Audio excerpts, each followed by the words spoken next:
Hello everyone, good morning to all of you. बच्चे आज next हमने जो करना है एंडोप्लाज्मिक रेटिक्यूलम करेंगे। कल मैंने आपको माइटोकॉन्ड्रिया करवाया था। उसके बाद नेक्स्ट जो ऑर्गेनेली हमने करनी है एंडोप्लाज्मिक रेटिक्यूलम। ठीक है। अब जो एंडोप्लाज्मिक रेटिक्यूलम है ये ऐसी ऑर्गेनेली है जो सारे के सारे यूकैरियोट्स में हमें देखने को मिलती है। ठीक है। और आपको मैंने स्टार्टिंग में ही बताया था प्रोकैरियोट्स में कोई भी ऑर्गेनेली नहीं होती, यूकैरियोट्स में सारी ऑर्गेनेलीज होती हैं। तो ये एक स्पेशल फीचर या मान लो या कॉमन फीचर मान लो किसका, यूकैरियोट्स का होता है। उसके बाद अगर हम बात करें डिस्कवरी, एंडोप्लाज्मिक रेटिक्यूलम की डिस्कवरी किसने की। एंडोप्लाज्मिक रेटिक्यूलम की कोई एक पर्टिकुलर साइंटिस्ट ने डिस्कवरी नहीं की। हमारे पास पोर्टल, क्लॉड और फुल्लम जो थे, ये तीन बंदे थे 1945 में। 1945 में उन्होंने एंडोप्लाज्मिक रेटिक्यूलम को डिस्कवर किया था। ठीक है। लेकिन नाम जो एंडोप्लाज्मिक रेटिक्यूलम है ईआर जो है वो किसने दिया था, सबसे पहले पोर्टर ने 1953 में। 45 में डिस्कवरी हुई, 53 में नाम दे दिया एंडोप्लाज्मिक रेटिक्यूलम। उसके बाद एंडोप्लाज्मिक रेटिक्यूलम सेल के अंदर कहाँ लोकेटेड होती है वो लोकेशन की बात करते हैं। तो ये हमारे मसल सेल्स के मायोफाइब्रिल्स के अंदर। अब आपको कन्फ्यूज़न थोड़ी हो रही होगी कि मायोफाइब्रिल्स क्या होते हैं। जैसे कि मान लो ना, ये हमारी एक मसल मान लेते हैं, हम इसको बाजू मान लेते हैं, ये हमारी बाजू है। इसके जो छोटे छोटे, ये एक मसल सेल आ गया। अब इस मसल सेल में इस तरह से मायोफाइब्रिल्स की अरेंजमेंट होती है। ठीक है। ये पूरी हमारी बाजू, उसमें से हमने एक मसल सेल लिया, उसमें फर्दर इस तरह के मायोफाइब्रिल्स होते हैं। तो ये जो मायोफाइब्रिल्स है ना, ये आप करोगे, ये अलग से हमने करना है तब पूरा क्लियर हो जाएगा। ये एक मायोफाइब्रिल मतलब मसल में ही मायोफाइब्रिल्स हैं जिनमें प्रेजेंट होता है हमारे पास एंडोप्लाज्मिक रेटिक्यूलम। और इसका काम क्या होता है, प्रोटीन सिंथेसिस में रोल प्ले करता है। ठीक है। और एक्टिवली सिंथेसाइजिंग सेल्स मतलब जो ऐसे लोकेशंस, ऐसे ऑर्गन्स जो कुछ ना कुछ पर्टिकुलर सिंथेसाइज करते रहते हैं, सिक्रीशंस करते रहते हैं, उनमें कुछ ना कुछ बनता रहता है, उनमें ये ज़्यादा होता है, उनमें इसका नंबर ज़्यादा होता है। जैसे देखो लीवर एंड पेनक्रियाज, हमारा लीवर है, लीवर में गाल ब्लैडर होता है जो बाइल जूस की सिक्रीशन करता रहता है, तो लीवर में एंडोप्लाज्मिक रेटिक्यूलम ज़्यादा है। उसी तरह पेनक्रियाज जो है पेनक्रियाटिक जूस की सिक्रीशन करता रहता है। ठीक है। हार्मोन की भी सिक्रीशन करता रहता है, जैसे इंसुलिन हार्मोन है, पेनक्रियाज जो है इंसुलिन हार्मोन सिक्रीट करता रहता है। तो कंटिन्यूसली इनमें से कुछ ना कुछ सिक्रीट होता रहता है, कंटिन्यूसली यहाँ पे सिंथेसाइज होता रहता है, नई चीज़ें बनती रहती हैं। तो यहाँ पे एंडोप्लाज्मिक रेटिक्यूलम का नंबर ज़्यादा होता है, किसमें, पेनक्रियाज एंड लीवर में। ठीक है। देन उसके बाद अगर हम बात करें पार्ट्स की, एंडोप्लाज्मिक रेटिक्यूलम कोई एक तरह का नहीं, मतलब जैसे ये मान लो एंडोप्लाज्मिक रेटिक्यूलम नहीं, इसमें तीन अलग अलग रीजन्स होते हैं, तीन तरह का होता है ये एक्चुअल में। एक सिस्टर ने, ट्यूब्यूल्स और वेजिकल्स। ठीक है। सिस्टर ने, ट्यूब्यूल्स एंड वेजिकल्स। आपने यही डायग्राम बनानी है, इन तीनों को क्लब करके भी बना सकते हो, जो मैं आपको पीडीएफ की फॉर्म में सेंड कर दूंगी। सिस्टर ने देखो इस तरह से ब्रांच स्ट्रक्चर है। ठीक है। लॉन्ग है, सिलिंड्रिकल है और ब्रांच स्ट्रक्चर है। ट्यूब्यूल्स की बात करें, ये भी ब्रांच स्ट्रक्चर है। ठीक है। और वेजिकल बिल्कुल राउंडेड सर्कुलर टाइप के होते हैं। ठीक है। इन तीनों को इकट्ठे करके भी बना सकते हो, इन तीनों को इस तरह से अलग अलग भी बना सकते हो। ठीक है। सिस्टर ने, ट्यूब्यूल्स एंड वेजिकल्स। ठीक है। अब हम बात करते हैं सिस्टर ने की। सिस्टर ने जो हैं ये हमारे पास इलोंगेटेड, ब्रांच नहीं, इनको सॉरी अनब्रांच्ड बोलेंगे, ऊपर मैंने ब्रांच बोल दिया, सॉरी गलती से बोल दिया।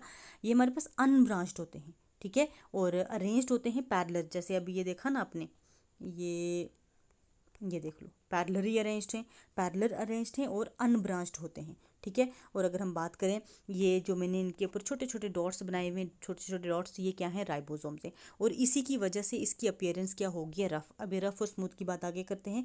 अभी जस्ट इतना याद रखो, इसके ऊपर छोटे छोटे राइबोसोम्स अटैच्ड रहते हैं। और राइबोसोम्स को प्रोटीन फैक्ट्री बोला जाता है। राइबोसोम हमने अलग से ऑर्गेनली करनी है, राइबोसोम्स को हम क्या बोलते हैं, प्रोटीन फैक्ट्रीज, क्योंकि ये प्रोटीन की फॉर्मेशन करते हैं। ठीक है। प्रोटीन सिंथेसिस में रोल प्ले करते हैं। तो इसके साथ प्रोटीन्स राइबोसोम्स अटैच्ड हैं, तो मतलब इनडायरेक्टली ये क्या करेगा, प्रोटीन सिंथेसिस में रोल प्ले करेगा। ठीक है। उसके बाद अगर हम बात करें ट्यूब्यूल्स की, ट्यूब्यूल्स हमारे पास इरेगुलर शेप के हैं, कोई पर्टिकुलर इनकी शेप नहीं होती, इस तरह के हो जाएंगे।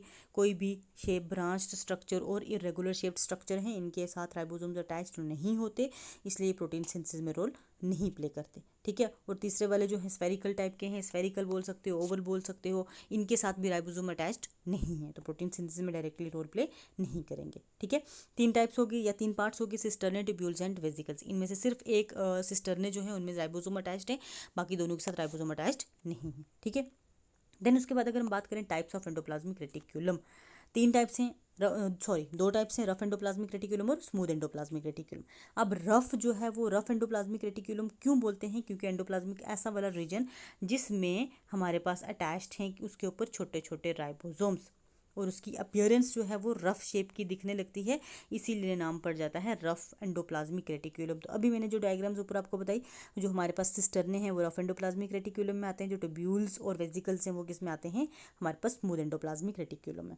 सिर्फ इसी के बेसिस पे राइबोसोम्स अटैच्ड हैं या नहीं हैं, ठीक है, इसके बेसिस पे दो टाइप्स हैं, रफ एंड स्मूथ। कोई ज़्यादा डिटेल एक्सप्लेनेशन आपने नहीं करनी, जस्ट यही बताना है। उसके बाद अगर हम एंडोप्लाज्मिक रेटिकुलम की केमिकल कंपोजिशन की बात करें, केमिकल कंपोजिशन में एंडोप्लाज्मिक रेटिकुलम में क्या क्या होता है, इसमें फॉस्फोलिपिड होते हैं, ठीक है, फॉस्फोलिपिड बाइलेयर होगी, प्रोटीन्स होंगी, ठीक है, प्रोटीन और फॉस्फोलिपिड बाइलेयर, या फिर ribophorin protein first and ribophorin protein second इसमें है।